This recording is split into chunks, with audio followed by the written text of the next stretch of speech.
Good afternoon, everybody, and thank you for joining today to the Peri10K Share-a-thon.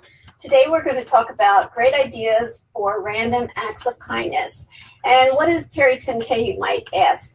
Well, Peri10K is a daily show where thought leaders and influencers come together to discuss ideas around personal transformation. And if you'd like to be one of our speakers, go to Peri10K. Whoa, that's kind of small today. I wrote Peri10K.com/join and join the wait list. And I have it up in my comments there. And I have also the lineup of people who have spoken already today. And then after me is Susan Jane Rome, and she'll be talking too about her ideas on random acts of kindness. We've had 3 speakers before me, and they've all said great things about their ideas on random acts of kindness. And it's kind of funny. Usually I try to speak about 3 things for the day to stay in tune about 3 different ideas, but today was kind of a different kind of day. So I'm just going to be talking about how I like to do random acts of kindness for people, or just give you some ideas about different things you can do, and some may overlap with what people have said today. Everybody had great ideas so far, but Hannah said something that is so true, that we have to take care of ourselves and be kind to ourselves before we can be kind to anyone else. And I thought that that was a great idea. And Dr. Cindy and Elaine had great ideas too. But Aesop said, no act of kindness, no matter how small, is ever wasted. And so some ideas about random acts of kindness. Hold the door for somebody. If you notice, if you're going into church, or if you're going into, well, the grocery store has doors that are automatic, but if you're going into church, or if you notice somebody that needs their car door open, hold the car door open for somebody.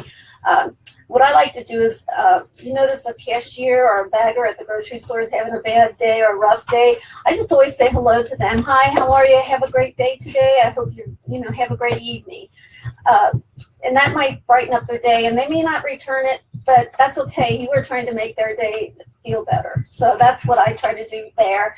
And I'd like to, hi Hannah, Susan, Dr. Cindy, Elaine, thanks for joining me today.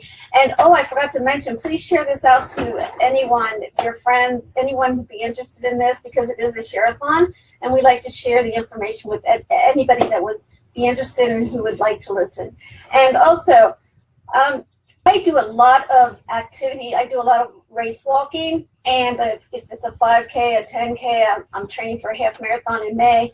And when you sign up to do these walks, you usually have a charity that you can donate the money to when you sign up. So for the Flying Pig, a couple years ago, I walked with a sight-challenged lady, so I donated money to the American Association for the Blind, and so that's what I did for that.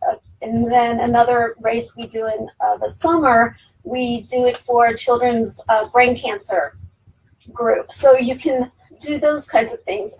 Donate money to a cause that's important to you.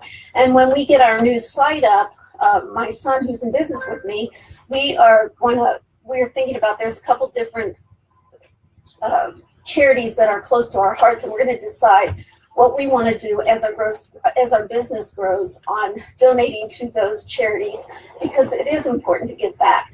I remember when he was growing up and he was little, we worked with a co-op, and well, it was for the homeless or the less fortunate, and it's called St. John's Social Service Center. And what we would do once a month is we would go down, and it was a co-op where these people would buy food, and St. John would buy it in bulk. So we would go down once a month on a Saturday, and we would help bag the groceries for people, and it was just a fun thing to do.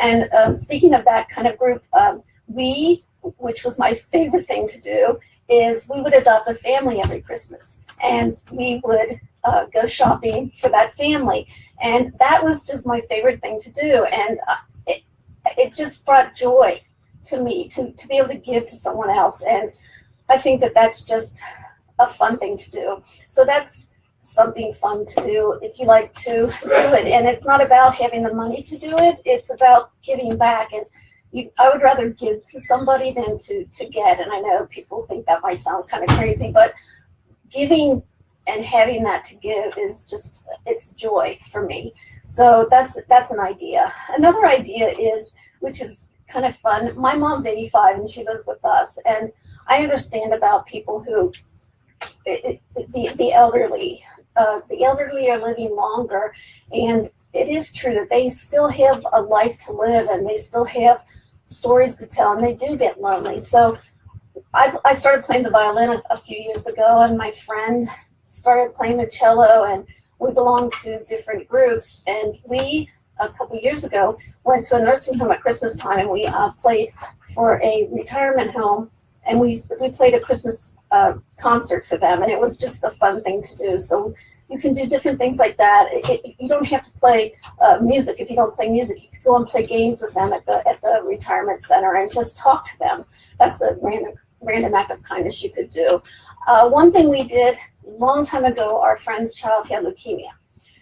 And so what we did was we started a meal chain for our friend so that she didn't have to worry about meals when her child was in the hospital. And we started a meal chain so that she did not have to make meals during the 6-month period that her child was undergoing cancer treatment. And we just worked that out. So that's something, if you know somebody going through cancer, or even my friend just had a total knee replacement. So I'm going to take dinner over to her in a couple nights.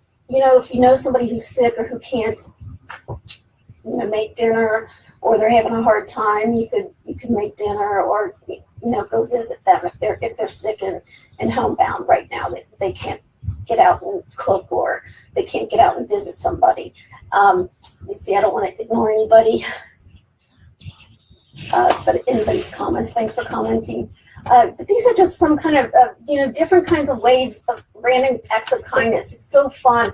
And smile to somebody, just walking down the street. I walk a lot in the parks, or I walk a lot around the streets. You know, I don't walk the streets, but I walk around and I'll be on the street. And it's really funny because I think there's so much sadness in the world, or people are just maybe afraid because there's so much violence, which is sad. But last night I was walking with a friend, and someone walked by us, and I just said hi, and they totally ignored me. And you know, that's probably because maybe they didn't want to say hello or whatever, but I knew that I said hi, and that's what mattered. But it's sad that maybe people are afraid to acknowledge you. But you can go ahead and do it anyway and try to, you know, you're doing the random act of kindness. And one quick thing I want to say, which I've learned not to do, but my family always made fun of me, but you know the saying, you never know if it's Jesus standing on the corner or whatever. But I used to work downtown, in our downtown, and I would have a lot of people come up to me and ask for money. And this was years ago, before it got really bad like it is today. And I'd give money out. I would give money out, but it wasn't like it was today. But I would always think in my brain, you know, is this Jesus? Is this God? You know, and I'm supposed to give to them. And I know that really in the back of your mind it's not. But I had an incident last year when I was in Chicago, and it really scared me. And I was alone, and I gave some money out, and it was a bad incident. And I came home, and I promised I would never ever do it again. So what you can do in those kinds of situations, I think it's Elaine or Dr. Cindy said, is carry, you know, coupons to Starbucks, or offer them food, or tell them where the food bank is if they're asking for money, so that you know that they're going to get a good meal. So that's a random act of kindness you can do, instead of just giving the money away because you're not sure where it's going to go. And I have 1 minute left. Susan Jane Rome is on next. Thanks for listening to me today. And what I do, if you'd like to join us, we have a Facebook group, and it is Your Literary Prose Publish My Book. What we do is position speakers, coaches, and entrepreneurs to build their business so they're in a position to share their expertise with the world by writing a book. Thanks for joining me today, and let's hop on over to Susan and hear what she has to say. Have a great day. Thanks. Bye.